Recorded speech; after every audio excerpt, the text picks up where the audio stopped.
मध्य प्रदेश के दतिया जिले में स्थित मां पीताम्बरा को राजसत्ता की देवी माना जाता है। इस रूप में भक्त उनकी आराधना करते हैं। राजसत्ता की कामना रखने वाले भक्त यहाँ आकर गुप्त पूजा अर्चना करते हैं। मध्य प्रदेश के दतिया जिले में स्थित मां पीताम्बरा के दरबार में लगाई गई गुहार कभी अनसुनी नहीं जाती। कहा जाता है कि मां पीताम्बरा सभी पर एक समान कृपा बरसाती हैं।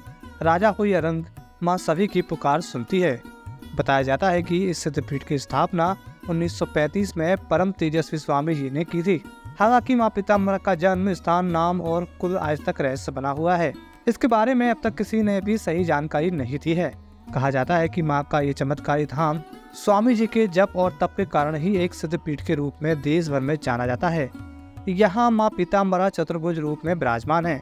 उनके एक हाथ में गदा, दूसरे में पास, तीसरे में वज्र और चौथे हाथ में उन्होंने राक्षस की जीवा थाम रखी है। यहाँ भक्त मां का दर्शन एक छोटी सी खिड़की से करते हैं। बताया जाता है कि दर्शनार्थियों को मां की प्रतिमा को स्पर्श करने से मनाही है। कहा जाता है कि मां बगला मुखी ही पीताम्बरा देवी हैं, इसलिए उन्हें पीली वस्तुएं चढ़ाई जाती हैं।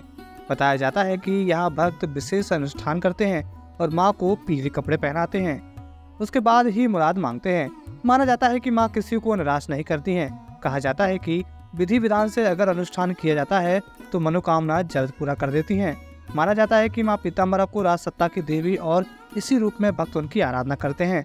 राजसत्ता की कामना रखने वाले भक्त यहाँ आकर गुप्त पूजा अर्चना करते हैं। मां पीताम्बरा शत्रुनाश की अधिष्ठात्री देवी हैं और राजसत्ता प्राप्ति में मां की पूजा का विशेष महत्व होता है।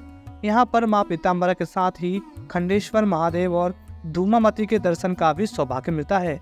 मंदिर की दाईं ओर खंडेश्वर महादेव हैं, जिनकी तांत्रिक रूप में पूजा होती है। महादेव के दरबार से बाहर निकलते ही 10 महाविद्याओं में से एक मां धूमावती हैं। मां धूमावती का दर्शन केवल आरती के समय ही किया जा सकता है।